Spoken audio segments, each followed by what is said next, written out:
সবাইকে আমন্ত্রণ জানাই ভূমি বিষয়ক অনুষ্ঠান আপন ভূমির আজকের আয়োজন। এই অনুষ্ঠানে জমি নিয়ে কথা বলি, জমির ব্যবস্থাপনা নিয়ে আমরা আলোকপাত করি। আজকেও কথাবার্তা হবে জমি নিয়ে। আজকের বিষয়টা হলো এমন যে কোনো ব্যক্তি যদি মারা যায়, তার যে ওয়ারিশ থাকেন, অংশীদার থাকেন, তাদের মধ্যে সেই এজমালি সম্পত্তি বন্টন করে নামজারি করতে হয়, বেচা বিক্রি করতে হয়। এটি করা যায় না। কেন যায় না? একজন ওয়ারিশ অন্য ওয়ারিশদেরকে সহযোগিতা করেন না, আসেন না। বন্টননামা দলিল যদি সকলে একসাথে না আসেন তাহলে হয় না। কিন্তু একটি পরিপত্র জারি করেছে ভূমি মন্ত্রণালয়, সেখানে বলা হয়েছে সম্পত্তি সকলে একসাথে আসলে নামজারি করা যাবে। কিন্তু এতেও সমস্যা সমাধান হয়নি। তাহলে উপায় কি? এই যে উপায় কি, সেই প্রশ্নের উত্তর খুঁজবো আজকের অনুষ্ঠানের মাধ্যমে। এটি একটি ভূমিখণ্ড। এই ভূমিখণ্ড নিয়ে অংশীদারের মধ্যে যেসব বিরোধ হতে পারে, অংশীজনের কতিপয় প্রতিবন্ধকতা, ভূমি সম্পত্তি ভোগ দখলে না থাকা, সহ শরিকের অমতে ভোগ দখল করা, সহ শরিক কর্তৃক বেআইনি সূত্রে অন্যের নিকট ভোগ দখল হস্তান্তর করা, অন্য কোথাও বিক্রি করে দেয়া, জরিপ খতিয়ানে অংশীদারের অংশ কম নথিভুক্ত হওয়া, কোনো অংশীদারের নাম খতিয়ান বা পর্যায়ে না ওঠা, কোনো অংশীদারকে ভয় ভীতি দেখিয়ে অল্প মূল্যে তার অংশ লিখে নেয়া, অংশীদারকে অন্য কোথাও তাড়িয়ে দেয়া, কোনো অংশীদারের সঙ্গে ছল চাতুরি করা, কোনো ব্যক্তি বৈধ সন্তান না হওয়ার কারণে উত্তরাধিকার হতে বঞ্চিত হওয়া, কোনো ব্যক্তি দীর্ঘ সময় নিখোঁজ থাকা, ইউনিয়ন পরিষদ কর্তৃক কোনো অংশীদারকে বাদ দিয়ে উত্তরাধিকার সনদ দেয়া, অথবা কোনো ব্যক্তি অংশীদার নয় এমন ব্যক্তিকে অংশীদার হিসেবে সনদ দেয়া, কোনো অংশীদারকে গুপ্ত হত্যা করে তার অংশ ভোগ দখল বা অর্জন করার ব্যবস্থা করা, মামলা দিয়ে কোনো অংশীদারকে তার অংশ হতে বিতাড়িত করা। এই যদি হয় ভূমি সমস্যা, তাহলে নিরীহ ভূমি মালিকদের যাওয়ার উপায় কি? আমরা তো আসলে কিছুই জানতাম না জমি জমা সংক্রান্ত। আমার বাবা মারা যাওয়ার সময় আমাদেরকে বুঝাই দিয়ে যান নাই। তো আমাদের যে সমস্যাটা ছিল সেটা হচ্ছে আমাদের দুই ভাই আমাদেরকে দেয় না, আমাদের ভাগ দেন। আমাদের 3 বোন, আমার বড় বোন উনি, আমার আরেকজন বোন আছেন। তো আমরা যখন গ্রামে গেলাম যে আসলে জানতে যে কি হয়েছে, আমাদের জমির মধ্যে কতটুকু আমরা পাবো না পাবো, ইউনিয়ন পরিষদ থেকে এই কাগজগুলো ওয়ারিশাল সার্টিফিকেট নিয়ে আসতে, এবং আমরা জানি না যে জমির কতটুকু আছে না আছে। মুসলিম উত্তরাধিকার বিষয়টি এতটাই ব্যাপক যে বিশ্বের অনেক দেশের মাঝহাব ভিত্তিক সকল গোত্রের মধ্যে বহুকাল হতে অদ্যাবধি যত প্রকার আইন, বিধি, প্রথা, রীতিনীতি এই যাবৎ এই ভূখণ্ডের মুসলিম জনগোষ্ঠী কর্তৃক প্রচলিত আছে, উক্ত সমুদায় আইনসমূহ সম্পর্কে জ্ঞাত হওয়া, গবেষণা করা, তথ্য উন্মোচন এবং তত্ত্ব উদ্ঘাটন করা আবশ্যক। বন্টননামা দলিল যে বাধ্যতামূলক করা হয়, এটা বেশি দিনের ইতিহাস না। 2004 সালে রেজিস্ট্রেশন আইনের সংশোধনের মাধ্যমে এই দলিলটা রেজিস্ট্রি বাধ্যতামূলক করা হয়। রেজিস্ট্রেশন আইনে কোন কোন দলিলগুলো রেজিস্ট্রেশন বাধ্যতামূলক এবং কোন কোনগুলো অপশনাল সেটার একটা তালিকা দেওয়া আছে রেজিস্ট্রেশন আইনের 17 নম্বর ধারার 1 নম্বর উপধারার F নং তফসিলে। সেইখানে বলা আছে যে এই দলিলটা বাধ্যতামূলকভাবে রেজিস্ট্রি করতে হবে। তো এর আগে কিন্তু এই দলিল বাধ্যতামূলক ভাবে রেজিস্ট্রি করার কোনো বিধান ছিল না। 2004 সালেই সেটা হলো এবং 2005 সালের 1 জুলাই থেকে সেটা কার্যকর হলো। তো এই যে আইন নতুন একটা বিষয় কার্যকর হলো, সেই বিষয়টা নিয়ে আমাদের আইন ও বিচার বিভাগ থেকে কেন্দ্রীয় মনিটরিং সেল একটা গঠন হলো। এটার উদ্দেশ্যটা কি? যে এই যে নতুন একটা আইন হলো, এই আইনের কারণে আমরা যারা সাব রেজিস্টার রেজিস্ট্রি করি এবং জনগণের মধ্যে কিছু প্রশ্ন তাদের কাছে আসলো যে এখন দলিল রেজিস্ট্রি করতে, উত্তরাধিকার সূত্রে পাওয়া সম্পত্তি রেজিস্ট্রি করতে গেলেই কি আমাদের বন্টননামা লাগবে কিনা, এই বিষয়টা আসলো। তখন আইন মন্ত্রণালয়ের কেন্দ্রীয় মনিটরিং সেল, যেটা আইন মন্ত্রণালয়ের একজন যুগ্ম সচিব প্রশাসনের নেতৃত্বে সেটা গঠন হয়েছিল, ওনারা একটা লিখিত সিদ্ধান্ত দিল কি, যে যদি পূর্বের যে দলিলগুলো অর্থাৎ 2005 সালের 1 জুলাইয়ের আগে যদি কেউ বন্টননামা দলিল উল্লেখ করে, তাহলে সেই দলিল আমরা দেখতে চাইবো না, সাব রেজিস্ট্রাররা দেখতে চাইবে না দলিল নিবন্ধনের সময়। যদি 2005-এর 1 জুলাইয়ের পরে কোনো বন্টননামা দলিল উল্লেখ করে, তাহলে সেই বন্টননামা দলিলটা আমরা দেখতে চাইবো, অর্থাৎ সেই বন্টননামা দলিল তার কাছে আছে কিনা, সেখানে কি লেখা আছে, আমরা অন্য দলিল রেজিস্ট্রির সময় সেটা দেখতে চাইবো। আর যদি এমন হয় যে তারা বন্টননামা দলিল করে নাই, সেক্ষেত্রে কি হবে? সেখানে বলা আছে যে যদি কেউ লেখে যে মৌখিক আপোষ বন্টন মূলে তারা ওই সম্পত্তি ভোগ দখল করেছিল, এই বিষয়টা যদি লেখে, তাহলে আমরা তখন আর ওই দলিল দেখতে চাইবো না, বা তারা আদৌ আপোষ বন্টন ছিল কিনা মৌখিকভাবে সেই বিষয়টা আমরা জানতে চাইবো না। তো এটাই হলো রেজিস্ট্রি অফিসে বন্টননামা, অর্থাৎ একজন উত্তরাধিকার সূত্রে প্রাপ্ত সম্পত্তি যদি উত্তরাধিকার যিনি পূর্বপুরুষের নামে যদি মিউটেশন বা কোনো খতিয়ান তৈরি হয়ে থাকে, সেটা কিন্তু রেজিস্ট্রেশনে এখনো কোনো বাধা নেই, ঠিকভাবে রেজিস্ট্রেশন হচ্ছে। কিন্তু সমস্যাটা কোথায়? সমস্যা হচ্ছে যে যখন আপনি একজন উত্তরাধিকারী সম্পত্তি আপনি বিক্রি করবেন, আপনি ধরেন একটা খতিয়ানে, বা আপনার বাবা মারা গেল, উনি হয়তো 10টা খতিয়ানে 50% জমির মালিক, ওনার হয়তো 2টা ছেলে আছে, 25% করে মালিক। এমন হতে পারে যে ওনার এই 10% মানে 25% জমি উনি হয়তো একাধিক দাগে পাচ্ছেন। কিন্তু যেটা হয় সেটা হলো উনি ওই দলিলে মৌখিক আবশ বন্টনের কথা লিখে উনি যে সম্পত্তিটা ভালো, অর্থাৎ দুই ভাইয়ের মধ্যে প্রাপ্ত সম্পত্তির মধ্যে যে সম্পত্তিটা একটু কোয়ালিটি ভালো, মূল্য বেশি, সেটাই কিন্তু উনি বিক্রি করে দেন। যখন এইরকম করে বিক্রি করে দেন, অথবা দলিলে যখন অসত্য কথা লেখা থাকে যে মৌখিক আপোষ বন্টন মূলে আমি এই দাগটা ভোগ করতেছিলাম, এখন আমি এটা বিক্রি করলাম, এই যখন ভুল কথাগুলো বলার কারণে, মিথ্যা কথাগুলো বলার কারণে যখন একটা ভালো সম্পত্তি উনি বিক্রি করে দেয়, তখনই কিন্তু এই সমস্যাটা তৈরি হয়ে যায়। বন্টননামা দলিলের যে অনেকগুলো পক্ষ থাকে, এই দলিলটা আসলে হচ্ছে না কেন, বা বেশি সংখ্যায় এই দলিলটা হচ্ছে না কেন?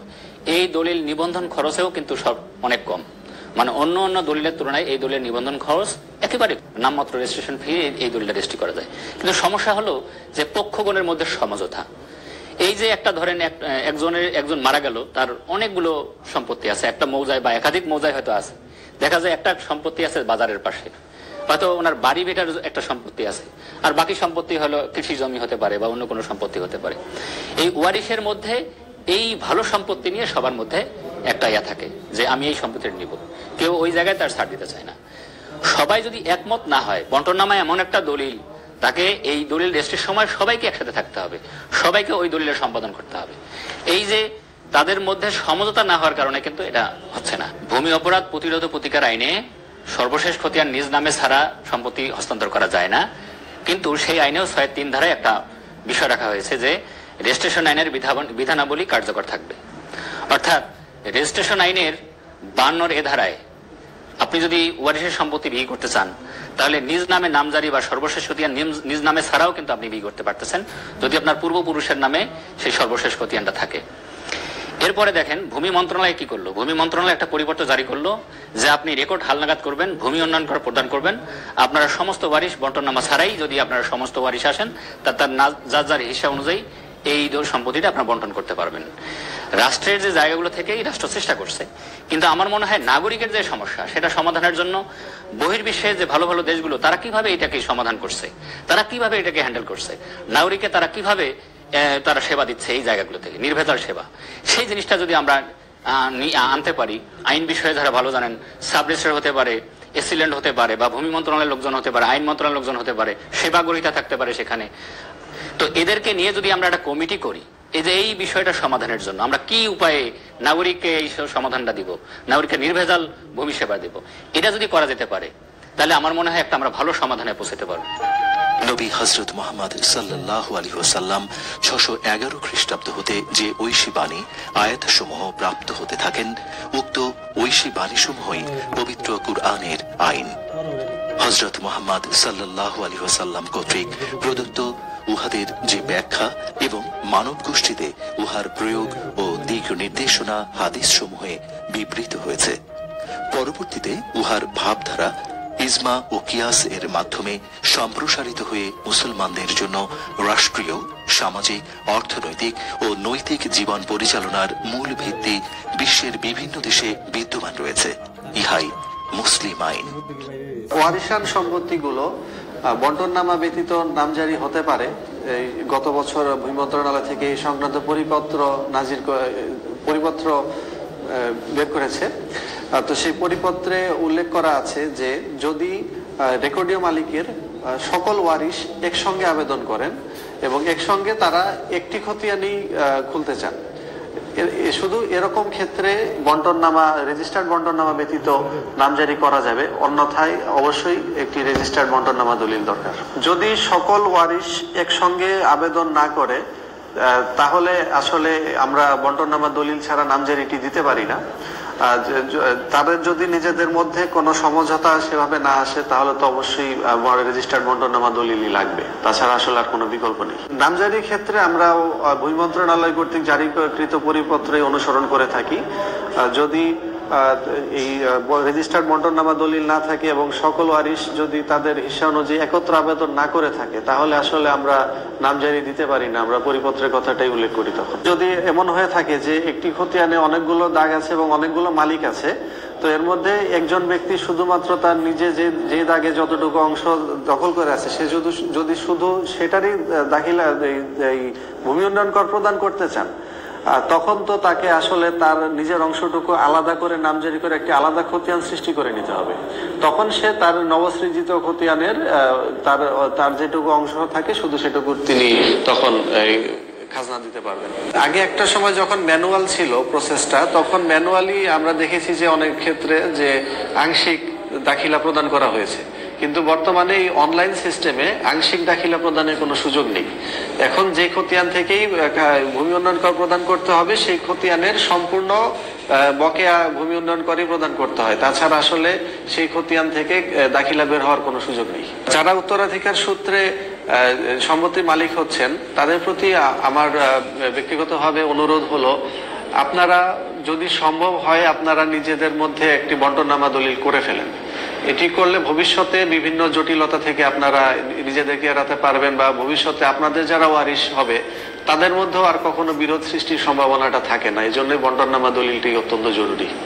এবং অবশ্যই আপনারা এই ওয়ারিশান সম্পত্তি দ্রুত নিজের নামে নামজারি করে নেবেন। এটা অনেকেই দেখা যায় যে এটা গুরুত্ব বুঝতে পারে না। দেখা যায় যে বাবার নামে রেকর্ড ছিল, বাবা মারা গেছে 20 বছর আগে, কিন্তু সন্তানরা এখন নামজারি করেনি। দেখা যায় অনেক ক্ষেত্রে দেখা যায় যে সন্তানেরাও মানে অনেকে হয়তো পরলোকগত হয়ে গেছেন কিন্তু নামজারি করেননি। তো এই ক্ষেত্রে একে হলো যে সরকার রাজস্ব বঞ্চিত হচ্ছে, আরেক ক্ষেত্রে হলো যে আপনার নিজের জমির ক্ষেত্রে অনেক সময় এই জমি বিরোধের একটা সুযোগ সৃষ্টি হয়, এবং বিভিন্ন ক্ষেত্রে দেখা যায় যে একটা পারিবারিক সম্পর্কের অবনতি ঘটে, একটি কলহের সৃষ্টি হয়। তো এই ধরনের ঝামেলাগুলো এড়ানোর জন্য আসলে অবশ্যই ওয়ারিশগণ দ্রুত নিজেদের নামে নামজারি করে নেবেন এবং ভূমি উন্নয়ন কর প্রদান করবেন। বাংলাদেশের ভূমি ব্যবস্থাপনার ক্ষেত্রে পবিত্র কুরআনের ঘোষিত আইন ও রাষ্ট্র কর্তৃক প্রণীত আইনসমূহ পালনীয়। এই দুনিয়ার যে কোনো সম্পত্তি অর্জন করতে মেধা, মূলধন ও পরিশ্রম ব্যবহার করতে হয়। আমরা এও জানি যে সম্পদ অর্জন করতে বিনিয়োগ করা বা মূলধন খাটাতে হয় না, তা ভোগ দখল হস্তান্তর করতে অনেক সময় দাবিদারের খবর হয়ে যায়। যেখানে রাষ্ট্র কর্তৃক গৃহীত ব্যবস্থা কাজ করছে না, সেখানে আরো মডিফাইড অথবা সংশোধনী আকারে শক্ত কাজ করতে হবে, আইন প্রণয়ন করতে হবে। আমরা জানি রাষ্ট্র ভূমির অংশীদারকে রাজি করাবার চেষ্টা করছে, বন্টননামা দলিল করতে উৎসাহিত করছে, কিন্তু রাজি না। যিনি রাজি না তাকে রাজি করাবার চিন্তা করতে হবে, শক্ত আইন প্রণয়ন করতে হবে। পরিবারে যে কোনো ওয়ারিশ থাকে তাদের সবাইকে একসাথে দায়িকা যে কিনবে তাদের সম্মতিক্রমে যে কিনলে তাহলে জিনিসটা মনে হয় হয়তো ঝামেলা থাকবে না। যেমন তাদেরকে ওই দলিল সাক্ষী বানাতে, ভাই তোমার জমি কিনলাম, তুমি সাক্ষী থাকো, তোমার জানা থাকো। আর আমি এক বিক্রি করে গোপনে বিক্রি করে সে ভালো দিক নেবে, খারাপ দিক পড়ে থাকবে, পরে সম্পত্তি কেন বাঁচবে। এই জন্য আমার মনে হয় আইনটা যাদের সম্পত্তি আছে যে কিনবে ওদের ওয়ারিশ প্রত্যেকের সাক্ষী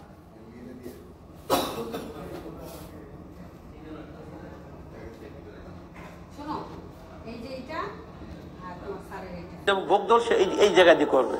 যেখানে কোনো সম্পত্তি বিক্রি গোলযোগ দেখা দেবে ওয়ারিশদের মধ্যে, সেইখানে সরকার মহোদয় কিভাবে নতুন আইন তৈরি করে জমি বিক্রি করা যায় এবং কোনো গোলযোগ না থাকে সেভাবে নতুন কোনো আইন প্রয়োগ করা উচিত মনে হয়। সম্পত্তি ভাগ বন্টনের ক্ষেত্রে দেশে প্রচলিতভাবে পারিবারিক আপোষ বন্টনের একটি কথা ব্যবহার করা হয়। এই কথাটিকে এখন মিথ্যা রূপ দেয়া হচ্ছে।